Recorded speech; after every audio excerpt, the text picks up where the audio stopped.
CAA citizenship amendment act, അതായത് പൗരത്വ ഭേദഗതി ബില്ല് 2014 മുമ്പ് പാകിസ്ഥാൻ, ബംഗ്ലാദേശ്, അഫ്ഗാനിസ്ഥാൻ എന്നീ 3 അയൽ രാജ്യങ്ങളിൽ നിന്ന് ഇന്ത്യയിലെത്തിയ മതന്യൂനപക്ഷങ്ങൾക്ക്, അതായത് ഹിന്ദു, ജൈവ, ബുദ്ധ, പാർസി, ക്രിസ്ത്യൻ എന്നിവർക്ക് പൗരത്വം നൽകുന്ന നിയമമാണ് CAA നിയമം.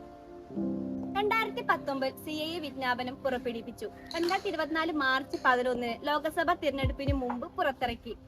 മുസ്ലിം ഇതര കുടിയേറ്റക്കാർക്ക് ഇന്ത്യൻ പൗരത്വം നൽകാനാണ് ഈ നിയമം കൊണ്ട് ലക്ഷ്യമിടുന്നത്. അനേകം പ്രശ്നങ്ങളാണ് ഈ നിയമം മൂലം നമ്മുടെ ഇന്ത്യയിൽ നടന്നുകൊണ്ടിരിക്കുന്നത്. നമുക്ക് പബ്ലിക്കിനോട് ചോദിക്കാം, നിങ്ങൾ ഈ നിയമത്തെ അനുകൂലിക്കുകയാണോ പ്രതികൂലിക്കുകയാണോ എന്നുള്ളത്. ജാതിയും മതവും വെറുതെ മനുഷ്യരെ ജീവിക്കാൻ സ്വാതന്ത്ര്യമുണ്ട്. ഇന്ത്യയിൽ എല്ലാവർക്കും ജീവിക്കാൻ സ്വാതന്ത്ര്യം. പിന്നെന്തിനാ ഈ മുസ്ലിംസും ഹിന്ദുസ് എല്ലാവരും വേർതിരിക്കുന്നത്? ഞാൻ ഇതിന്റെ സപ്പോർട്ട് ചെയ്യാനുള്ള എല്ലാ സിറ്റിസൺഷിപ്പ് എല്ലാവർക്കും ഈക്വൽ ആയിട്ട് കൊടുക്കണം. മുസ്ലിങ്ങളെ മാത്രം മാറ്റി നിർത്തുന്നത് ശരിയല്ല.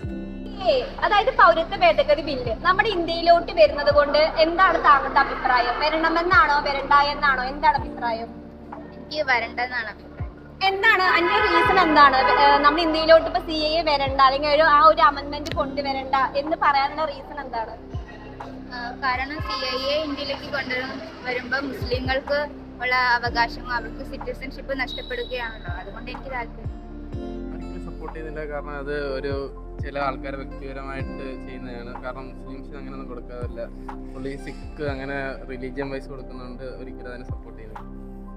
ഏറ്റവും കൂടുതൽ ആളുകൾ ഈ നിയമത്തെ പ്രതികൂലിക്കുകയാണ് ചെയ്യുന്നത്.